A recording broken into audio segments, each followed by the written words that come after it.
안녕하십니까. 조갑제TV 시청자 여러분, 저는 조갑제닷컴의 조세별입니다. 지금 시각은 2020년 11월 8일 저녁 7시를 가리키고 있습니다. 1심에 이어서 2심 항소심에서도 징역 2년을 선고받은 김경수 경남도지사의 재판, 그 결과를 조금 정리해 보려고 합니다. 지난 6일이죠. 서울고등법원 형사 2부는 김경수 지사에 대한 대선 여론조작 혐의에 대해서 1심과 마찬가지로 유죄로 판단하고 징역 2년을 선고했습니다. 잠깐 표를 보시면 두 가지 혐의였습니다.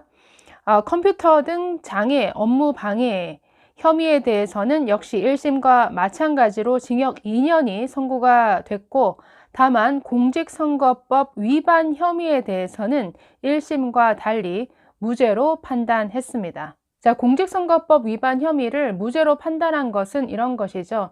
김 지사 측이 드루킹 측에 일본 센다이 총영사직을 제안했는데 이 제안 자체가 구체적인 선거 운동과는 직접적인 연관이 없어 보인다라고 이렇게 판단한 것입니다. 그러면서도 이 총영사직을 제안한 것은 대선 기간 문재인 후보의 선거 운동을 지원한 것 등에 대한 보답 내지 대가라고 이렇게 판단했습니다. 자, 이 선거법 위반 무죄와 상관없이 중요한 것은 이 댓글 조작을 통한 여론 조작, 이 혐의가 유죄가 되느냐 무죄가 되느냐, 이것이 이 재판의 핵심이었는데 재판부는 유죄로 판단했습니다. 1심과 마찬가지로 김 지사가 드루킹 일당의 댓글 공작을 사실상 주도했다라고 본 것이죠. 그래서 2017년 대선 국면에서의 여론을 문재인 후보에게 유리한 방향으로 이 여론을 조작했다라고 결론을 낸 것입니다. 자, 이 1심과 2심 결과가 나오기까지 2년 2개월이 걸렸습니다. 그 중에서도 이 항소심은 무려 1년 8개월이나 걸렸습니다. 아주 방대한 양의 그 디지털 정보에 대한 그 분석이 이루어졌고, 또 수십 명의 증인들을 불러서 신문한 결과 이런 결론을 낸 것이죠. 자, 김경수 지사 측은 드루킹 일당을 알긴 알지만 이 댓글 조작을 지시한 바가 없다, 여론 조작에 관여한 바 없다라고 일관되게 주장했지만 재판 결과 사실상 거짓말로 드러난 것이죠. 자, 첫 번째, 꾸준한 보고가 있었습니다. 드루킹은 그 킹크랩 개발 계획 그리고 댓글 조작 결과 등을 아주 수십 차례 김 지사에게 비밀 메신저로 보고를 해 왔습니다. 자, 이 두 사람이 주고받은 메시지는 김 지사의 휴대폰에서는 그 메시지가 삭제가 된 상태였습니다. 그러나 이 메시지 삭제라는 것은 반드시 그 메시지를 열어봐야만 삭제가 되도록 되어 있는 것이었기 때문에 이것은 드루킹으로부터 어떤 보고를 받았다라고 하는 이 움직일 수 없는 증거가 되어 버린 것이죠. 두 번째, 이 재판의 핵심은 킹크랩 시연회에 김 지사가 참여해서 참관을 했느냐, 이것이 가장 중요한 핵심 쟁점이었습니다. 즉, 왜냐하면 드루킹 일당이 개발한 댓글 조작 프로그램인 이 킹크랩을 시연해보고, 즉 보여주고 그 사용을 승인받았다라는 것이죠. 이것이 인정이 되면 김경수 지사의 어떤 지시에 의해서 이 프로그램이 개발되고 사용되어졌다. 그렇기 때문에 두 사람이 공모해서 이 여론 조작을 함께 한 것이다 라는 결론이 되기 때문에 이 킹크랩 시연회에 직접 참여를 했느냐 그리고 받느냐라는 것은 이 재판 결과에 있어서 아주 핵심적인 내용이었는데, 네, 직접 참여했고 보았다라고 재판부는 본 것이죠.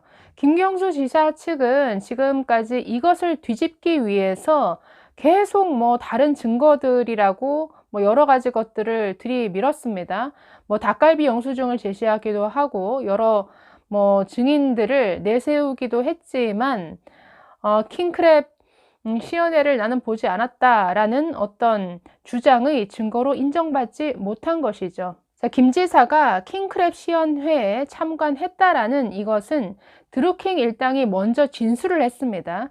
그리고 나중에 그 진술을 뒷받침하는 로그 기록이라든지 이런 디지털 증거가 나중에 발견이 된 것이죠. 그렇기 때문에 이 진술 자체가 맞구나, 사실이구나, 조작이 될 수 없구나 라고 이런 결론에 이르게 된 것이죠.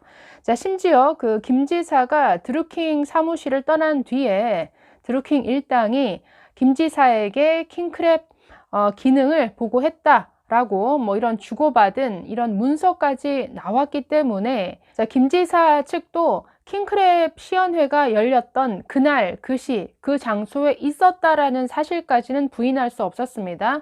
그래서 2심 항소심 내내 뭘 주장했냐면, 그 시간에 그 장소에 갔던 것은 맞지만 그냥 식사만 하고 나왔다, 킹크랩 시연회까지는 보지 못했다라고 주장을 해왔습니다.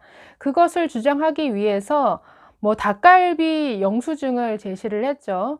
즉 근처에 있는 닭갈비 식당에서 20인분이 넘는 양의 닭갈비를 포장해 갔다라고 그 영수증을 제시하고 뭐 닭갈비집 사장이 나와서 진술을 했는데, 즉 뭐냐면 그 장소에 갔지만 이 싸간 닭갈비를 먹느라 시연회는 보지 못했다라고 주장을 한 것인데, 사실 조금 뭐 받아들여지기 힘든 주장이죠. 뭐 닭갈비를 싸간 것과 이거를 먹기에도 시간이 부족했기 때문에 시연회를 볼 시간이 없었다라는 주장은 굉장히 엉성한 주장이죠. 그래서 재판부가 받아들이지 않았습니다.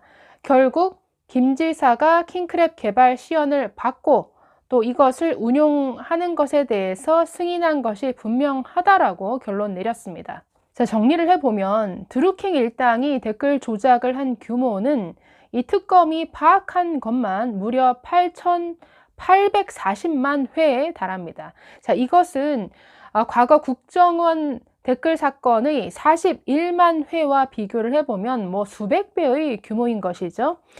그리고 국정원 댓글 사건은 물론 국가기관이 동원되기는 했지만 그 댓글 조작이 이루어졌던 그 무대라는 것은 누가 봐도 이것은 그 성향이 매우 불순해 보이는 이런 아주 소규모 사이트였습니다.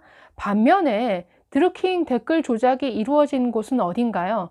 네이버라든지 다음과 같은 전 국민이 이용하는 포털 사이트에서 버젓이 조작이 이루어진 것이었죠. 그렇기 때문에 이 댓글 조작, 여론 조작이 미치는 파급력이라는 것은 과거 국정원 사건과는 비교도 할 수 없을 정도의 이러한 파급력입니다. 자, 그래서 2심에서도 이와 관련해서 이렇게 지적했습니다. 선거 국면에서 특정 정당이나 후보자에게 유리한 여론을 유도할 목적으로 댓글 조작이 이루어졌다는 점에서 중대한 범죄 행위다라고 이렇게 지적했습니다. 자, 이렇게 되면 지난 2017년 대선의 정당성까지 논란이 될 수 있는 것이죠. 자, 이렇게 되면 이런 여론 조작이 이루어지는 것에 대해서 과연 문재인 대통령은 정말 몰랐는가? 이런 질문이 자연스럽게 나오게 되는 것이죠. 왜냐하면 이 김경수 지사의 위치 때문이죠. 자, 그 대선에서 실질적으로 여론 그 조작을 주도한 것이 되는데, 이 김 지사는 대선 기간 내내 문재인 대통령의 아주 최측근이었죠. 지금도 여권에서 아주 핵심 친문으로 불리우는 사람이지만 대선 당시에도 역시나 문재인 후보의 일정을 일일이 챙기고 또 대변인 역할을 했던 이런 측근 중에 측근이었던 사람입니다. 자, 그런 김 지사가 대선 기간 내내 드루킹을 10번씩이나 만났고 댓글 조작을 지시하며 보고까지 받았다. 그런데 문재인 대통령 몰랐을까요? 당연히 이런 의문으로 이어지는 것이죠. 자, 게다가 이 드루킹을 김경수 지사에게 소개한 사람은 송인배 전 청와대 비서관이죠. 그리고 드루킹 측의 여러 인사들을 면접한 사람은 또 역시나 백원우 전 청와대 민정비서관입니다. 그래서 이 지금 드루킹 일당의 댓글 조작 국면에서 전부 문재인 대통령의 최측근들이 계속 등장하고 있다는 것이죠. 또 역시나 드루킹 측이 센다이 총영사직을 제안받은 날에도 김경수 지사가 청와대의 조현옥 인사수석과 통화한 이런 기록도 나왔습니다.